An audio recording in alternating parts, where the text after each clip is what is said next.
사람은 나이가 들수록 곁에 둬야 할 사람이 아니라 곁에 두면 안 될 사람부터 먼저 떠올립니다. 상처를 준 사람, 기운을 빼앗은 사람, 뒤돌아서면 마음이 무거워지던 사람. 그런데 정작 중요한 질문은 이겁니다. 그렇다면 노년에 반드시 곁에 두어야 할 사람은 어떤 사람일까? 조선의 실학자 정약용은 이 질문에 대해 아주 분명한 기준을 남겼습니다. 오늘은 그 이야기입니다. 많은 분들이 좋은 사람을 이렇게 생각하십니다. 말 잘하는 사람, 도움이 되는 사람, 힘 있을 때 곁에 있어주는 사람. 그런데요, 정약용은 그 기준이 노년에는 전혀 맞지 않는다고 봤습니다. 왜냐하면 나이가 들수록 사람에게 필요한 건 도움이 아니라 마음을 다치지 않게 해주는 관계이기 때문입니다. 생각해 보십시오. 젊을 때는 사람한테 뭔가 얻으려고 만납니다. 정보도 기회도 도움도. 그런데 70이 넘어가면 더 이상 그런 게 중요하지 않습니다. 그냥 편한 게 제일입니다. 만나고 나서 마음이 무겁지 않은 게 제일입니다. 정약용은 바로 이걸 300년 전에 이미 알고 있었습니다. 정약용은 사람을 고를 때 능력보다 먼저 태도를 보라고 했습니다. 그가 남긴 글에는 이런 의미의 말이 나옵니다. 말이 많지 않아도 곁에 있으면 마음이 흐트러지지 않는 사람, 그런 사람이 오래 함께할 사람이다. 정약용은 인간관계에서 가장 중요한 기준을 편안함으로 보았습니다. 화려하지 않아도 능력이 없어도 그저 곁에 있을 때 마음이 가라앉는 사람. 그게 진짜 곁에 둘 사람이라는 겁니다.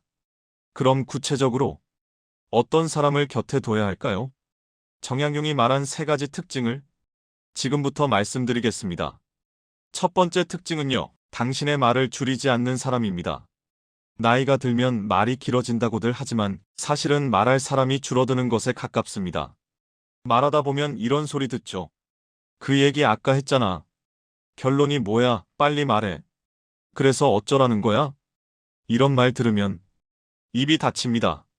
그 다음부턴 말을 안 하게 됩니다. 아예 마음을 안 열게 됩니다.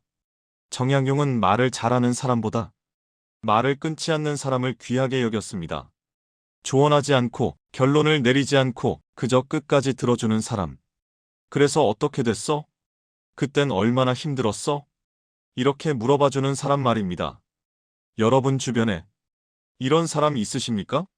있다면요, 그 사람은 꼭 곁에 두셔야 합니다. 노년에 가장 외로운 건 사람이 없어서가 아니라 말할 사람이 없어서입니다.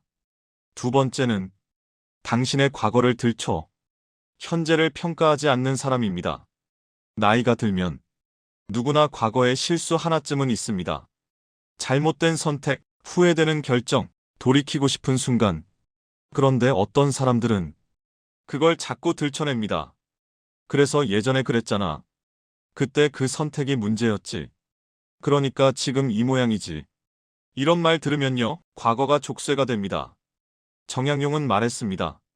과거를 들먹이는 관계는 사람을 앞으로 가게 하지 않고 붙잡아 둔다고. 곁에 둘 사람은 당신의 과거를 비난의 재료로 쓰지 않는 사람입니다. 대신 이렇게 말해주는 사람이죠. 그때는 그럴 수밖에 없었어. 그래도 잘 이겨냈잖아. 이런 사람 있으면 절대 놓치지 마십시오. 70, 80대여서 과거를 자꾸 들춰내는 사람 만나면 하루하루가 무거워집니다. 세 번째는 침묵을 불편해하지 않는 사람입니다. 이게 참 중요합니다. 젊을 때는 말을 많이 하는 게 친한 겁니다. 이야기를 나누고 웃고 떠들고 그게 관계의 증거였습니다. 그런데 나이가 들면 달라집니다. 말 안 해도 편한 게 더 좋아집니다. 같이 앉아서 그냥 차 한 잔 마시는 것, 말없이 산책하는 것, 그게 더 편합니다. 정약용은 침묵 속에서도 관계가 유지되는 사람을 가장 귀하게 여겼습니다. 말을 안 해도 어색하지 않고 같이 있어도 굳이 애쓰지 않아도 되는 사람. 노년에는 이런 관계가 무엇보다 중요합니다. 억지로 말 만들지 않아도 되고 기분 맞춰주지 않아도 되고 그냥 있어도 괜찮은 사람. 그게 진짜 편한 관계입니다. 여러분, 지금까지 세 가지 특징을 말씀드렸습니다. 혹시 주변에 이런 사람 떠오르셨습니까? 한 명이라도 있으시면 정말 다행입니다. 그런데 대부분은 이런 사람이 없습니다. 왜냐하면요, 우리가 사람을 곁에 두는 이유를 자꾸 착각하기 때문입니다. 오래 알았으니까 끊으면 내가 매정해 보일까봐, 지금 와서 정리하기엔 늦은 것 같아서, 이런 이유로 맞지도 않는 사람을 계속 곁에 두고 삽니다. 그런데요, 정약용은 말합니다. 관계에 늦음은 없고 상처에만 늦음이 있다고. 지금이라도 맞지 않는 사람은 정리하고 진짜 곁에 둘 사람을 찾아야 합니다. 70이든 75든 80이든 늦지 않았습니다. 곁에 둬야 할 사람은 많은 사람이 아닙니다. 정약용이 말한 좋은 관계는 숫자가 아니라 상태였습니다. 10명, 20명 만나봤자 그 중에 진짜 편한 사람이 없으면 아무 소용 없습니다. 딱 한 사람이라도 이 기준에 맞는 사람이 있으면 그걸로 충분합니다. 그 사람을 만나고 나서 하루가 조용해지는가, 마음이 정리되는가, 이 기준 하나면 충분합니다. 만나고 나서 마음이 무거워지는 사람은 아무리 오래 알고 지냈어도 이제는 거리를 둬야 합니다.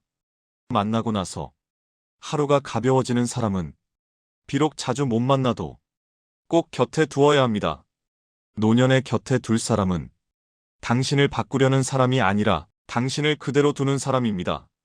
이렇게 해봐, 저렇게 하면 더 좋을 텐데, 이런 말하지 않고 지금 그대로도 괜찮아, 그냥 편하게 있어, 이렇게 말해주는 사람. 정약용은 이런 관계를 함께 늙어갈 수 있는 사람이라 불렀습니다. 능력이 있어서가 아니라 곁에 있어도 마음이 편해서 함께 늙어갈 수 있는 사람. 그게 진짜 곁에 둘 사람입니다. 오늘 이야기 속에서 딱 한 사람이라도 떠올랐다면 이 영상은 충분합니다.